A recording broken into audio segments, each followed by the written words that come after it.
क्या चाइना अपनी नीतियों में बहुत बड़ा बदलाव कर रहा है? क्या वुल्फ वॉरियर बदनाम हो चुका है और अब नई आयरन आर्मी बना रहे हैं जिनपिंग? जानेंगे ये लोहे की आर्मी क्या काम करने वाली है। तो वहीं दूसरी तरफ आते ही नए रक्षा मंत्री ने अब 9 जनरलों को निकाला। क्या ये अमेरिका की वजह से भी हो रहा है और भारत पर इसका क्या असर पड़ने वाला है? जियोपॉलिटिक्स में इस वक्त बहुत कुछ चल रहा है, जानने को आपको बहुत कुछ मिलेगा। आइए जानते हैं इन खबरों को विस्तार से। कहते हैं ना कि कई बार इंसान की बुद्धि काम करना बंद कर देती है। कुछ वैसा ही इस वक्त क्या चाइना के साथ होता हुआ नजर आ रहा है। आपको बता दें, स्क्रीन पर एक आर्टिकल देख रहे हैं जहां गलबैयां करते हुए दिख रहे हैं आपको चाइना के राष्ट्रपति और अमेरिका के राष्ट्रपति, और कह रहे हैं कि भैया एक दूसरे से मिलिट्री वाली बातचीत शुरू करते हैं। ताइवान का टेंशन अपनी जगह है, तो दोनों ने ये तय किया कि मिलिट्री की बातचीत शुरू की जाएगी। निकी एशिया की रिपोर्ट में देख सकते हैं अमेरिका और चाइना स्टाफ लेवल में भी अब मिलिट्री डायलॉग जनवरी महीने में शुरू करना चाह रहे हैं। अब जब ये शुरू करना चाह रहे हैं, इनका तो रक्षा मंत्री ही गायब था। चाइना का रक्षा मंत्री गायब है, तो दुनिया से कौन इंगेज करेगा, कौन बात करेगा? तो आखिरकार चाइना ने अपना एक नया रक्षा मंत्री नियुक्त कर दिया। अब नए रक्षा मंत्री ने आते ही यहाँ पर बवाल काटना शुरू किया है। हालांकि आपको बता दें, ये नए रक्षा मंत्री नहीं, इसकी शुरुआत शी जिनपिंग ने की थी। नए रक्षा मंत्री की नियुक्ति से पहले 3 टॉप क्लास के अफसरों को निकाला गया था और अब कहा जा रहा है कि 9 जनरलों को बाहर का रास्ता दिखलाया जा रहा है। चीन के राष्ट्रपति शी जिनपिंग ने चीनी राजदूतों से अब बहुत कुछ बदलने को कह दिया है। कम्युनिस्ट पार्टी के प्रति एक वफादार डिप्लोमेटिक आयरन आर्मी बनने का निर्देश दिया है। ये आयरन आर्मी चीन की बदनाम वुल्फ वॉरियर्स की जगह लेगी। चीन की आक्रामक विदेश नीति के कारण बीजिंग के डिप्लोमेटिक वुल्फ वॉरियर्स को सम्मान की नज़र से नहीं देखा जाता है। चीनी स्टेट ब्रॉडकास्टर सीसीटीवी के अनुसार शी जिनपिंग ने चीनी राजदूतों के सम्मेलन में उनका जमकर हौसला बढ़ाया और कहा कि संघर्ष में कुशल होने और राष्ट्रीय हितों के रक्षक बनने का साहस करें। जिनपिंग ने राजनयिकों से कहा कि मजबूत शक्तियों को चुनौती देने के लिए तत्परता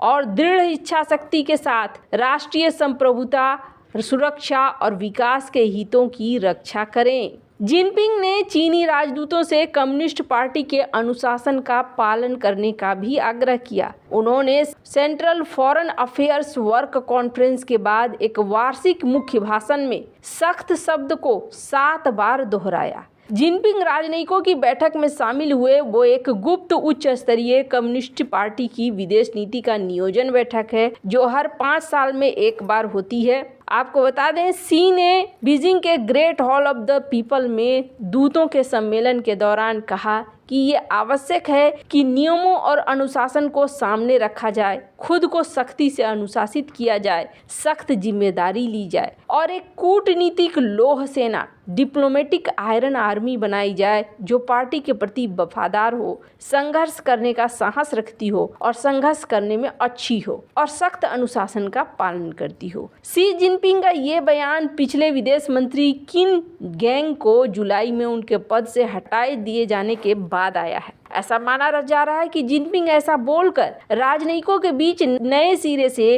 अनुशासनात्मक दबाव बढ़ाने की कोशिश करते हैं। किन गैंग अफेयर के अफवाहों के बीच सिर्फ 7 महीने तक ही चीनी विदेश मंत्री की भूमिका में रहे।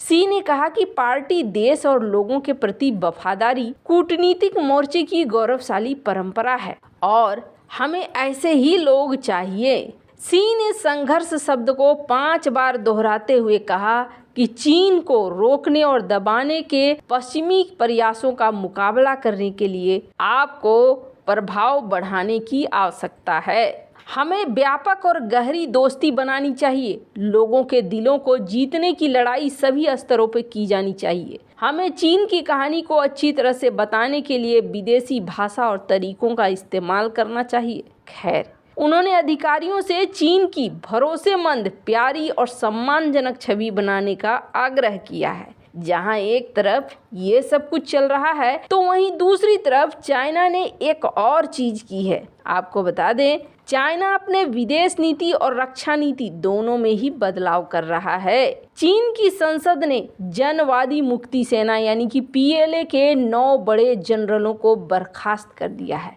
जिनमें रॉकेट फोर्स के बड़े अधिकारी भी शामिल हैं। आधिकारिक मीडिया ने शनिवार को यह जानकारी दी है। सरकारी समाचार एजेंसी सिन्हुआ के मुताबिक देश की संसद नेशनल पीपुल्स कांग्रेस से बर्खास्त अधिकारियों में पीएलए के रॉकेट बल के 5 बड़े अधिकारी शामिल हैं, जो देश के परमाणु हथियारों के घटक मिसाइल प्रभाग का कामकाज देखते थे। इसके अलावा बर्खास्त किए गए अधिकारी वायुसेना के पूर्व कमांडर हैं। रिपोर्ट में इस फैसले को लिया गया है। हालांकि इन अधिकारियों को बर्खास्त करने का कारण नहीं बताया गया है। सत्तारूढ़ कम्युनिस्ट पार्टी ऑफ चाइना का हिस्सा चीनी सेना के सदस्यों की एक बड़ी संख्या को एनपीसी में नामित किया गया है। इन अधिकारियों की बर्खास्तगी एनपीसी की ओर से पूर्व नौसेना कमांडर जनरल दोंग जुन को बिना किसी स्पष्टीकरण के जनरल ली सांगफू की बर्खास्तगी के 2 महीने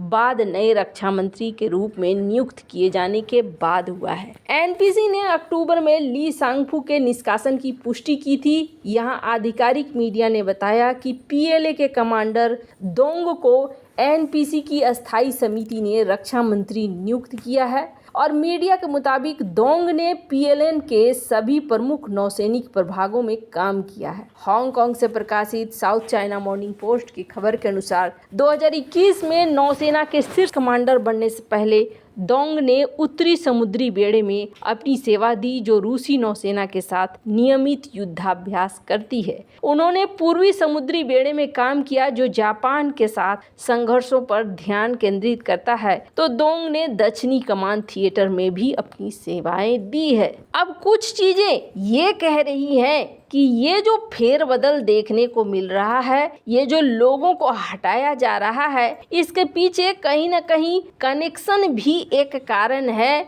जो कनेक्शन ली सांगफू से नजर आ रहा है। स्क्रीन पर आप देख सकते हैं आर्टिकल, और ये हैं मॉरिस का कहना है, जो कि खास तौर पर एशिया पॉलिसी के बारे में अपने व्याख्यान देते रहते हैं। इनका कहना है कि 3 जनरल, 4 लेफ्टिनेंट जनरल, 2 कमांडर ये रॉकेट फोर्स के थे, जिनको निकाला गया, और ये इसलिए निकाला गया है क्योंकि इनका किसी न किसी तरीके से ली सांगफू से कनेक्शन है। वैसे आपको बता दें, स्क्रीन पर आप आर्टिकल देख सकते हैं, जिसमें ये कहा जा रहा है कि चाइना में अब नए नियम भी आ रहे हैं और इस नियम के तहत सिर्फ घूस लेने वाले नहीं, बल्कि घूस देने वालों पर भी बड़ी कार्रवाई की जाएगी। वैसे इन सब मामले में आपकी क्या राय है, कमेंट कर जरूर बताएं। जल्द मिलते हैं अगली वीडियो में नई खबर के साथ।